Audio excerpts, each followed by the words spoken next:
Welcome to Economic Scholars Academy. In this video, we will discuss on the topic movement and shift in demand curve and market demand. ये second part है जो previous video डाला था demand related to what is demand, demand function, law of demand. तो उसमें कुछ रह गया था movement and shift in demand curve and market demand. तो वो इस वीडियो में हम कंप्लीट करेंगे।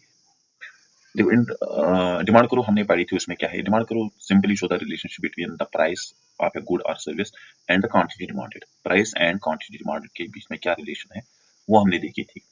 और holding all other factors constant, जिसमें था income, consumer income, tests and preferences, number of buyers, expectation about future price, tests and various others.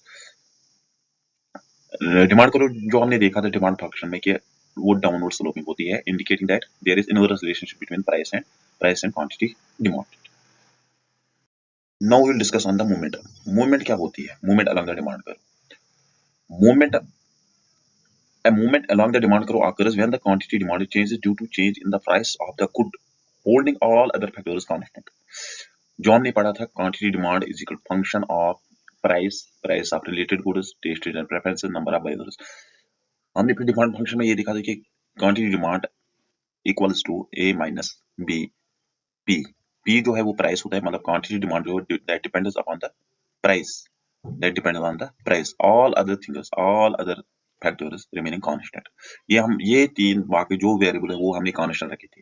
जब हमने देखा कि जब प्राइस में एक यूनिट चेंज आती है उससे कितनी चेंज आएगी क्वांटिटी डिमांड में। जब हम उसको देखेंगे सिर्फ प्राइस के साथ, चेंज जब आती है डिमांड में सिर्फ व्हेन द प्राइस चेंजेस, तो उस वक्त हम कहेंगे कि there is a movement along the demand curve. There is a movement along the demand curve when price varies.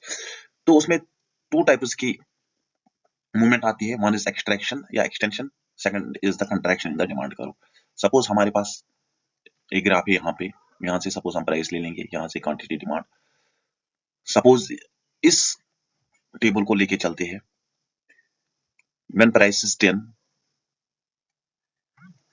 5, 8, 10।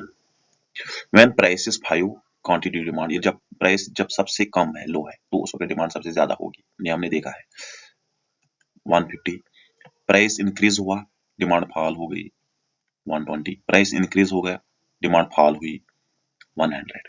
तो ये हमारे पास डिमांड कर्व बन गई। अब सपोज ये ए पॉइंट है, ये बी पॉइंट है, ये सी पॉइंट है। एक्सट्रैक्शन पहले समझेंगे, एक्सट्रैक्शन कब होती है। एक्सट्रैक्शन जब होती है जब प्राइस फॉल होगा, व्हेन प्राइस फॉल्स और क्वांटिटी डिमांड इनके। सपोज से हम ए पॉइंट ले लेंगे, suppose we will take the mid point B. B is the point.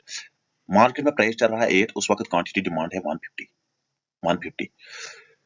अब प्राइस फॉल हुआ 8 to 5, तो उससे क्या होगा, डिमांड जो है वो इंक्रीज हो गई 150 टू 120 टू 150।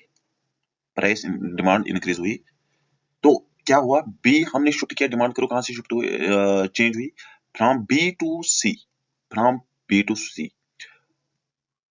तो इसको हम बोलेंगे एक्सट्रैक्शन इन डिमांड करो। तो मूवमेंट आई कहां पे, इसी डिमांड करो पे। मूवमेंट आई इसी डिमांड करो पे, सिर्फ बी टू सी। अब कंट्रैक्शन जब होगा when price rises, suppose price हो गया राइज 8 to 10, और जब प्राइस राइज होता है तो डिमांड क्या होगी, फॉल होगी 120 to 100। तो हम कहां से गए, बी टू ए पॉइंट, हमने मूव किया है बी टू ए पॉइंट। तो that is contraction in demand करो। सिंपल आपको ये याद रखना है कि एक्सट्रैक्शन कब आती है, जब प्राइस फॉल होता है और क्वांटिटी डिमांड इंक्रीज होती है। कंट्रैक्शन जब प्राइस इंक्रीज होता है और क्वांटिटी डिमांड फॉल होती है। मूवमेंट हमें सिर्फ ये याद रखना है कि जब क्वांटिटी डिमांड में चेंज आएगी due to the change in price and all other factors remains constant। Next, shift in the demand curve. Shift कब होती है, मूवमेंट हमने देखा है, अब शिफ्ट कब होता है। मूवमेंट में हमने देखा था सिर्फ जब प्राइस चेंज करेगा, जब प्राइस में चेंजेस आएगी। बाकी चीजें जितने भी अदर फैक्टर्स वो कांस्टेंट रहते हैं। शिफ्ट में क्या होता है कि प्राइस कांस्टेंट रहता है और ऑल अदर फैक्टर जो होते हैं, price of related goods, consumer income, taste and preferences, number of buyers, जब ये चेंज होंगे, जब ये चेंज होंगे और प्राइस कांस्टेंट रहेगा अपनी जगह पे, तो उस वक्त डिमांड करो जो होती है वो शिफ्ट होती है। A shift in demand curve occurs when the quantity demanded changes due to factors other than the price of good। अब कब होगा राइटवर्ड, कब होगा लेफ्टवर्ड? सपोज हमारे पास 5 रुपीज का प्राइस है, उस वक्त डिमांड चल रही है 100 यूनिट्स। अब किसी कंज्यूमर का, उसकी इनकम, कंज्यूमर इनकम वो इंक्रीज, सपोज उसकी 500 इनकम थी, जब 5 रुपीज प्राइस था उस वक्त वो 100 यूनिट्स लेता था। अब सपोज उसकी इनकम डबल हो गई 1000, तो वो क्या, प्राइस सेम रहा, वो क्या करे, वो डबल ले लेगा, से 200 वो ले लेगा, 200 क्वांटिटीज उसी प्राइस पे, उसी प्राइस पे। तो यहाँ पे पहले एक डिमांड करो बन जाएगी, और यही डिमांड करो जब डिमांड इंक्रीज होगी due to change in the consumers income, तो ये शिफ्ट हो जाएगी राइटवर्ड, राइटवर्ड, राइटवर्ड। तो इसको हम बोलते हैं क्या, shift in demand curve, shift in demand curve due to the change in income, other factors, other factors. तो ये राइटवर्ड की तरफ। अब अगर सपोज उसकी इनकम कम हुई, से 250, वो कम ले लेगा 50 units only on the same price, तो डिमांड करो जो होगी वो लेफ्टवर्ड शिफ्ट होगी, लेफ्टवर्ड शिफ्ट होगी, लेफ्टवर्ड। तो इसको हम बोलते हैं क्या, shift in demand curve, shift in, it is due to the increase in income और डिक्रीज इन, जब इंक्रीज इन इनकम तो राइटवर्ड शिफ्ट, अगर डिक्रीज इन इनकम होगा तो leftward, decrease in price, in substitute price leftward, अगर increase इन substitute price होगा तो rightward. Positive change in taste rightward shift होगी इस वक्त, अगर पॉजिटिव नेगेटिव चेंज आएगी टेस्ट में, वो कम ले लेगा तो leftward shift in the demand curve. Now the market demand, what is the market demand? Market demand हम किससे कहते हैं? Market demand is simply is the horizontal sum of individual demand curves in the market. Suppose यहाँ पे हमने एक consumer A दिया, एक ही मार्केट में, सपोज एक ही मार्केट में एक ही कंज्यूमर नहीं होता है, वहाँ पे बहुत सारे होते हैं, तो उन सब की डिमांड को मिला के हमारे पास आती है मार्केट डिमांड। सपोज हमारे पास कंज्यूमर ए है, कंज्यूमर बी है, दो कंज्यूमर है मार्केट में सपोज, तो ये प्राइस है मार्केट का, तो उसी प्राइस पे कंज्यूमर ए लेता है 50 units when price is 10 rupees, और कंज्यूमर बी लेता है 60 यूनिट्स।